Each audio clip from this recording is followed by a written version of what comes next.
আমার স্টোরিতে যদি টিচার্স ডের একটা কাহিনী আমি শোনাই, জিনিসটা খুব ভালো লাগবো। যথেষ্ট আমি সম্মান করি স্যারটার, হনো আমার আজকে আবার মনে পড়ছে কথাটা। তাহলে ভাবলাম যে না, হয়তো তোমরা লোক শেয়ার করলে ভালো হবে। তখন আমরা বাচ্চা আসলাম, ক্লাস 6-7 পড়ি। তখন তখন আমরা বুঝতাম না যে আসলে মানুষের প্রার্থনা করলে ভগবান ডাইরেকশন দেয়।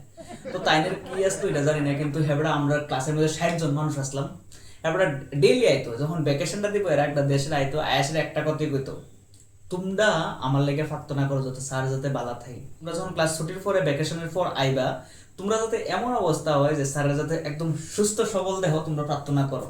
আর আমরা পাগলের মতো সবাই যখন জামু আজকাল ঘন্টা পরে যাবো, 10টা মিনিট আগে সবাই আমরা আঞ্চল করে ফেলছি, দুনিয়া এদিকে থেকে এদিকে হয়ে যাক, লটর ফটর থেকে যা খুশি হয়ে যাক, আমার রক্ত চলাচল বন্ধ হয়ে যাক, কিন্তু স্যারের জীবন যাতে সুন্দর হয়, স্যার যাতে আমরা যাতে স্কুল ভ্যাকেশন পুরো না করে যাতে স্যারটা দেখতাম পারি, এমনভাবে প্রার্থনা করে সেটা আমরা সবসময় আমরা ভ্যাকেশন করতে চাইতাম। যখন আইতাম আসলে সবসাথে খুশি, আর সবার কাছে কইতাম আরে চল চল চল স্যারের লোক দেখা করাম, স্যারের লোক দেখা করাম।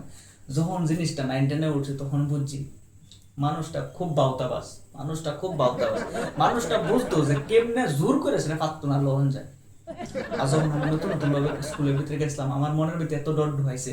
এক তো হয়েছে আমি গ্রামের মানুষ, শুদ্ধ ভাষা আমার একটু উইক, শুদ্ধ ভাষা উইক। তো হেদিকের মধ্যে আমার শুদ্ধ ভাষায় কইতাছে এই স্কুলে এসেছো পড়তে হবে ভালো করে। তো খুঁজা বেড়েছে না উঠতে গেছে, এটার কি কম যায়। তো আমি একদম পুরা চরিত্র একদম সাদা ফিরে গেছে, দিকে উপরে সাদা নিচেও সাদা।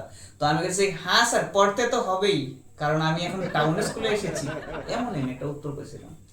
এবারে ভাবছে যে না, বাসাটার মধ্যে একটু একটা যাতে আছে, তুই আরো দুই একটা প্রশ্ন দিকে এবার মজা পাবো। কিন্তু তাই বাবা আবার মুসায় মুসায় আসতে আছে আমার বাসাটার থেকে, কারণ আমি নর্মালি বাড়ি করে যেমনি কথা কই ওখানে এমনি কথা কইতাছি। তো হঠাৎ করে শুদ্ধ কইছে না, আমার এমন লাগছে যেমন লাগে গাড়ির মধ্যে কেউ বন্ধু রেখে সেটা কইতাছে চলবি কি না, চলবি কি না, চলবি কি না, এমন একটা আমার কাছে লাগে। আমি ভাবলাম যে ঠিক আছে। এর পরের প্রশ্ন তাই উত্তর আসলো যে স্যার খুব কষ্ট করি, স্যারের জন্য সব সময় শুধু ভগবানের কাছে প্রার্থনা করবে স্যারের শরীরটা যাতে ঠিক থাকে। আমি 6-7 তাই তখন আমি এমন বলবো রিয়েকশন আসলো ইয়ে 2-3 বছর না, এই যে মানুষটা আমার লোকের আমার বাপটা আইছে, আমি তো কখনো ভগবানের কাছে বাপটার লাগি চাইছি না। ইয়ে হেবেড়া গেড়া বিশ্বাস করে, হেবেড়া আমার 6-7 উঠানোর পর আমার ব্রেনটারে হিপনোটাইজ করে দিছে। আমি এই মানুষটা লেগে প্রার্থনা করতেছি, আমি কাঁদতাছি, আর সিংহাসন জন্য স্বামীরা করতেছি ভগবান দুনিয়া যা খুশি তা হয়ে যাক, আমার এত কিছু করে লাভ নেই, এই সারটা যাতে বালা থাকে। ভগবান শুধু একটাই রিকোয়েস্ট, এই সারটা যাতে বালা থাকে। এই ডরে ডরে প্রার্থনা করে গেছি। আমার টিচার্সদের ভিতরে সবসময় এই কথাটা মনে পড়ে, এই স্যারের কথা।